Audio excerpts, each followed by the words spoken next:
আসসালামু আলাইকুম রহমতুল্লাহ। আমরা রয়েছি আসলে ড্রাগন বাগানে। আজকে আমরা ঘুরতে চলে আসলাম ড্রাগন বাগানে। ড্রাগন বাগানের সৌন্দর্য উপলব্ধি করতে গিয়ে আমাদের সাথে যুক্ত হয়েছেন আমাদের এমদাদুল্লাহ ভাই, সাথে রয়েছেন আমাদের বিআই আনিসুর রহমান ভাই, সাথে রয়েছেন ড্রাগন ফলের মালিক রাকিব ভাই, সাথে রয়েছেন আমাদের সুজন ভাই।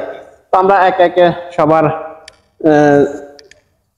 উপভোগ্য সময়টুকু জানতে চাইবো। আমরা প্রথমে চলে যাব, আমাদের সাথে রয়েছে এমদাদ ভাই।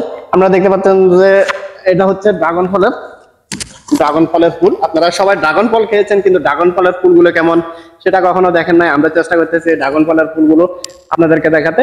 এটা হচ্ছে ড্রাগন ফলের ফুল। এটা ফুল আসলে এভাবে থাকে, অনেকগুলো ড্রাগন আমরা দেখানোর চেষ্টা করতেছি। এই হচ্ছে ড্রাগন ফলের ফুল। ড্রাগন গাছের ড্রাগন ফলের ফুল অত্যন্ত সুন্দর এবং মনোরম। যে কেউ আসলে এখান থেকে ড্রাগন নিয়ে যেতে পারবেন, সম্পূর্ণ ফরমালিন মুক্ত। আমাদের সাথে রয়েছেন এমদাদ ভাই। আমরা এমদাদ ভাইয়ের বক্তব্য শুনবো। আসলে উনি ড্রাগন বাগানে আসে কেমন উপলব্ধি করলো, কেমন সময়টুকু কাটালো, ড্রাগন বাগানের অনুভূতিটা একটু।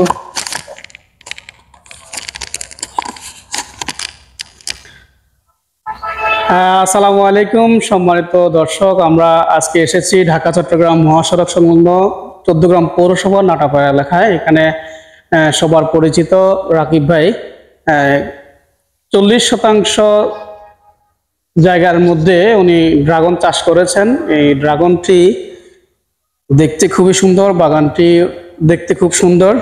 এই ড্রাগনটির আসলে সর্বপ্রথম আমেরিকায় চাষ করা হতো, আস্তে আস্তে পৃথিবীর বিভিন্ন দেশে ছড়িয়ে পড়ে। ড্রাগন ফলের আসলে নানাবিধ উপকারিতা আছে। সেটা হচ্ছে